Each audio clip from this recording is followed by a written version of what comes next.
Hi. If you ever have to give a speech and you're not certain what to talk about, I think I can help you.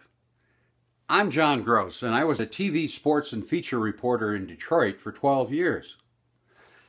I didn't have to call to get speeches. People would call up, they saw me on television, and I'd give a banquet speech or a keynote speech. And early on, here's a speech I'll never forget. I told a lot of jokes. I told a lot of stories about other people. I mean, it was stuff like this. A guy goes into a bookstore. Hey, lady, you got that #1 national bestseller, Men, the Superior Sex? She says, yeah, sure do. Aisle 5 under fiction. And a sports story. There's a junior high football coach trying to teach a youngster how to kick a football over the goalpost. He had never even tried. The coach is down on his knees and he looks up at the youngster and says, when I nod my head, you kick it, okay? And the kid says, what? Coach says, listen, can't you hear me? When I nod my head, you kick it. Sure enough, he nodded his head and the kid nearly kicked his head off. 25 or 30 minutes of jokes and stories about other people. I got done and I got a standing ovation and I felt really good about it. And I stood over at the side and people came up just to introduce themselves. And I remember there was a long line at first and there was a guy in the back and I saw him and he would let other people go in front of him so he'd always be last. 10 minutes later, I look up and he's walking at me. I'm thinking, what the heck? And he shakes my hand. And he says, hi, I'm a speech professor at Duquesne University. Can you take criticism? I said, yeah. He says, John, I heard you tonight. I heard your whole speech. But I know nothing more about you now than I did before the speech. I suggest what you do when you give a speech is to leave part of you with the audience. They'll forget 60 to 80% of what you say before they get to the car. Leave part of you with them. Have you ever overcome anything that might be able to help somebody else? Have you gone through an experience, a painful experience, and what you learned might be able to help somebody? You know those jokes you told? I'd heard a lot of those jokes. And yeah, you talked about other people and how they did it. How about you? Have you ever failed in your life? Have you failed and learned something from it? And then he shook my hand, said, good job, walked away.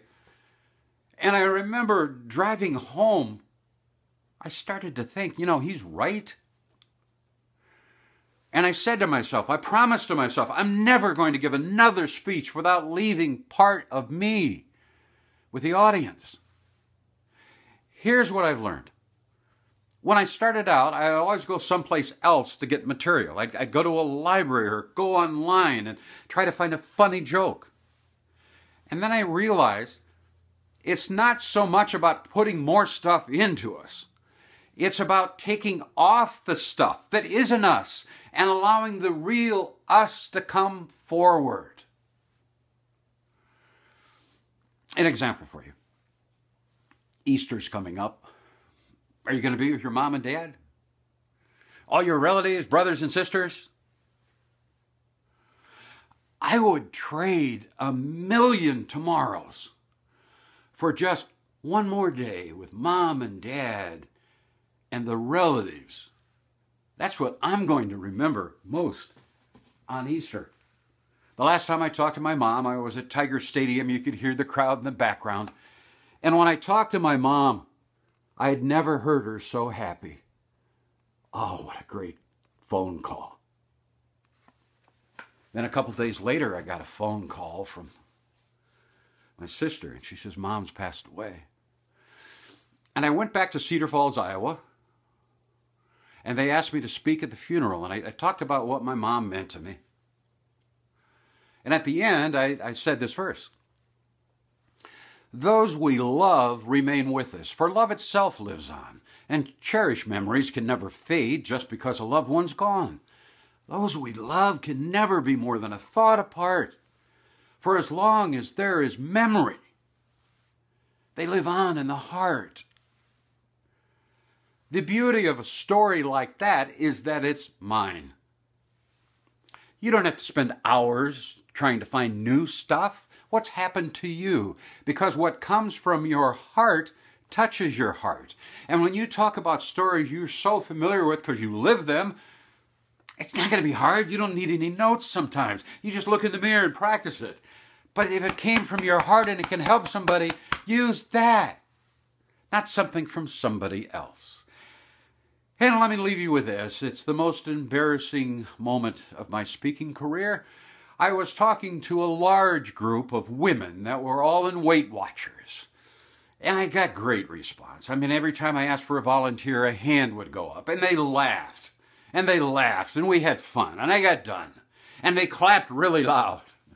And I'm getting ready to put my stuff away. And a lady points at me and she goes like this.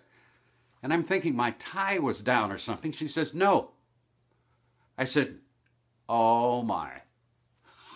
Whole speech, I forgot to zip up my zipper. No! If you're a guy and you remember only this, it'll be important to you. Always remember to zip up your zipper. Hope you have a great weekend.